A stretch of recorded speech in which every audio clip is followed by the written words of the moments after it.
Thank you so much. First, I just want to start by maybe one more round of applause for our panel. That was really fantastic, inspirational. We were talking in the back, and we have a lot of follow-up we want to do with all of you. Next, I want to just take the time one more time to thank everyone here at Micron that has set up this room, that is helping us host the live stream, that have been serving us food and have been navigating us back and forth from room to room. No one's got lost or tackled by security. We really appreciate you. Thank you so much. And, to the leadership at Micron, I think it's just amazing that, we don't need to push companies like Micron to see the value in diversity, equity, and inclusion, or to join in to the alliance that is trying to reach such ambitious goals. That you all see this as not only important to your business model, but really part of the purpose of the organization, of the company, and is a core value to what you do. So thank you for making that part of your culture, your climate, and the work. I'm going to do a few things. I'm going to first start by kind of summarizing a little bit of what was talked about in the breakout rooms so that you can all hear what the themes were across those rooms. I also want to provide you an opportunity to understand how moving forward you can continue to engage in this process of helping us create the plan and then actually enact the change that we all want to see. This is not a short-term process. This is not a one-day meeting. This is not a one-time interaction that we have with y'all. So I'm going to talk a little bit about that, and then I'm going to get us really, really close to the networking and discussion and more food and fun. And, I think it's important that we all actually have the time for that, because not only do we want you to be able to learn from each other who are in your breakout rooms, share what's been working, share your experiences with those folks, but more broadly with everyone here. Because as we've been talking about, this is not something that one industry, one company, one school, one interaction can solve. This is a long-term effort that we need to have all hands on deck and think about partnerships broadly. So we're excited to be able to have some networking time with you all. So we had 3 groups. The group that I moderated, I'm going to talk a little bit about first, was focused in on creating equitable access to effective learning opportunities and also to improving our teacher professional development training and diversifying the teacher and educator workforce. I've got some notes. Please stick with me. It's late in the day. If I didn't write it down, I forget everything. So one of the big themes that came up was the idea of actually accountability versus morale. And thinking about how at a policy level, we need to think about how we balance the need for accountability versus actually bringing back the joy to learning and teaching. These things don't need to be at odds with each other, but they are right now, and they aren't balanced. And we have a system that, sucks the joy out of the classroom by putting so much weight around end-of-year tests, mid-year tests, and accountability. And so we need to rethink that to help open up opportunities within the system for us to have different types of learning experiences. Second, we need to change the pathways into becoming an educator or teacher. Right now, we have a typical pathway, and we have some alternative pathways. Many of those alternative pathways, though, are not funded. We need to make sure there is funding, support, awareness around the different ways that people can come into education, to become educators, become teachers, so that we're not missing out on the diverse talent that's out there that are coming in as second careers, that are coming in from different sorts of backgrounds, experiences. And third, we talked a little bit about what came up in the last panel, that DEI is more than a concept. It's something that's real. When people are looking for where they're going to work, where they want to be an educator, they're looking at what that system, what that school, what that industry looks like. And if there aren't people there that reflect who they are, who their values are, where they've come from, they're not going to feel comfortable going there. And so we're limiting kind of our ability to diversify, to provide equitable opportunities, if we're not thinking about DEI as something real and really building that into the strategy, into the real DNA of what we're talking about. And so that was our third one. I'm going to switch next to our workforce and industry, which was in the other room. And so the first theme here that came up was to blur the lines, to think about how do we break down the barriers between industry, behind higher education, and the broader STEM ecosystem. And a lot of this comes down to experiential learning, to what we were talking about in this previous panel, be able to provide opportunities to come into the workforce, into the industry, to see how the work's occurring, to have the industry leaders come into the classroom and to illustrate to the students, what the opportunities are out there, what they can be doing, what they're capable of. And so the second theme that came up was taking more of an assets-based approach, thinking about what people bring to the learning environment, what they bring to the workforce, where everyone's seen as valued for the different things that they're bringing to the table, and that they can help their companies know how to really grow, and that they can actually sell the purpose of the company to different communities. And all of this needs to be done in a way where we're actually lifting up the success stories, not just the data, but actually telling stories of how this is changing lives of individuals within our community and across the country. Third, the national strategy needs to be national, but we need to think about it in a local context. We must be accountable for and flexible to supporting a broad range of different needs and contexts, within localities and within regional markets. We need a broad view of equity to include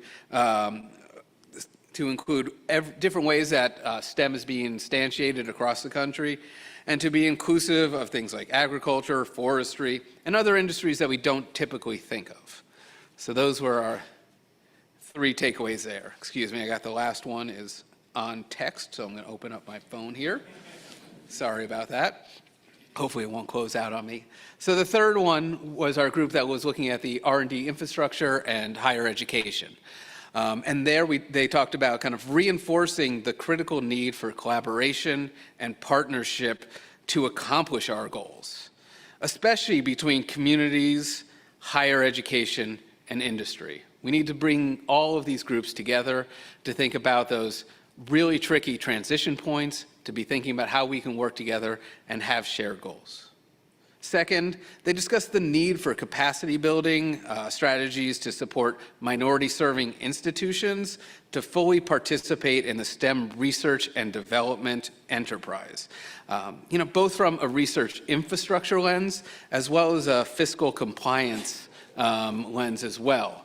We know that our minority-serving institutions outpunch their weight in terms of the number of individuals from minority backgrounds that they produce in these fields, but these institutions are often underfunded, under-resourced at a federal, state, and other levels. Finally, our group, the third group, emphasized the need for more communication and marketing plan to support public understanding, engagement, and literacy in STEM for all citizens, not just those who go into STEM. And we talked a little bit in this panel about the need for that, about the need to change the hearts and minds of our policymakers, to eliminate this really forced animosity between teachers and educators, families and schools, when we all have the same goals and desires to support students to reach their goals, to have them be able to reach their highest potential. And we need to start really stressing that in our work. All right.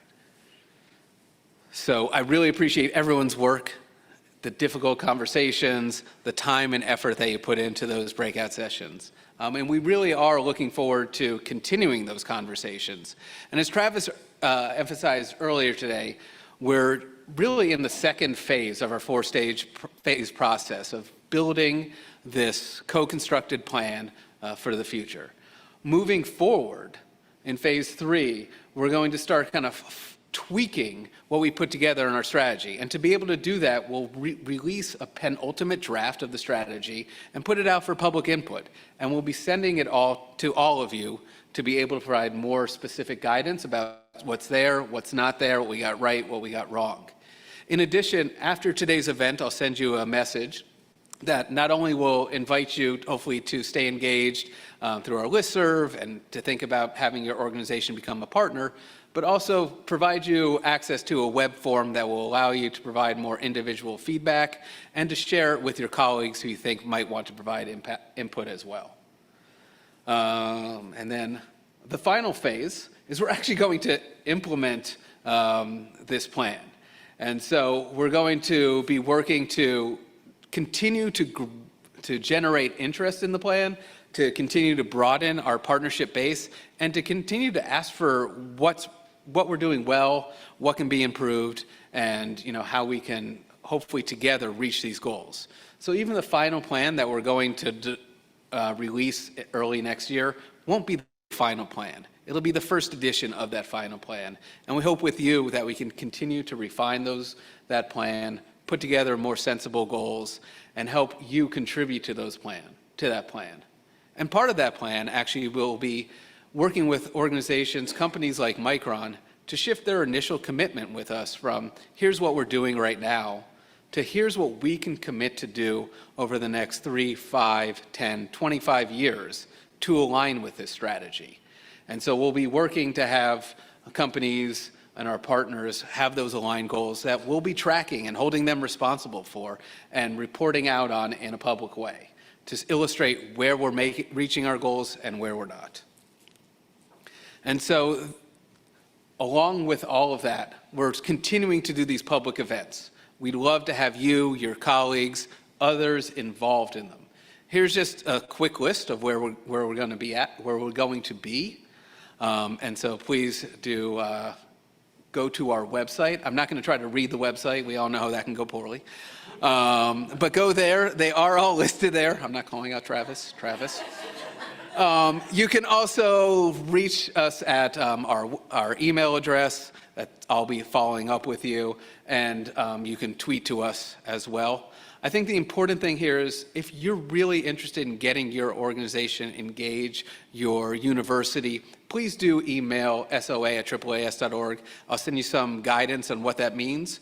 Right now, it's pretty much having your organization commit to valuing equity and excellence in STEM and working with us to create a sensible plan and enact that plan. There'll be more specifics for our partners in the future once we have a plan to say, here's what you'll do to actually contribute. Here's how you'll make a difference going forward.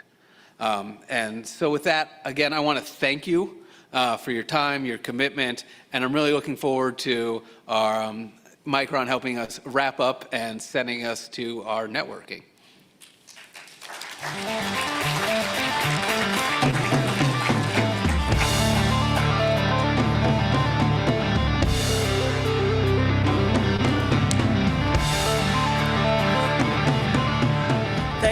Thank you, Michael.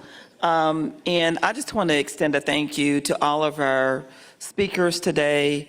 We're very proud to be a part of the SOA Alliance, and just all of you for coming out to join this amazing event. In my field, in DEI, there is a phrase that says, diversity fuels innovation. Diversity fuels innovation, and I think we saw some of that today.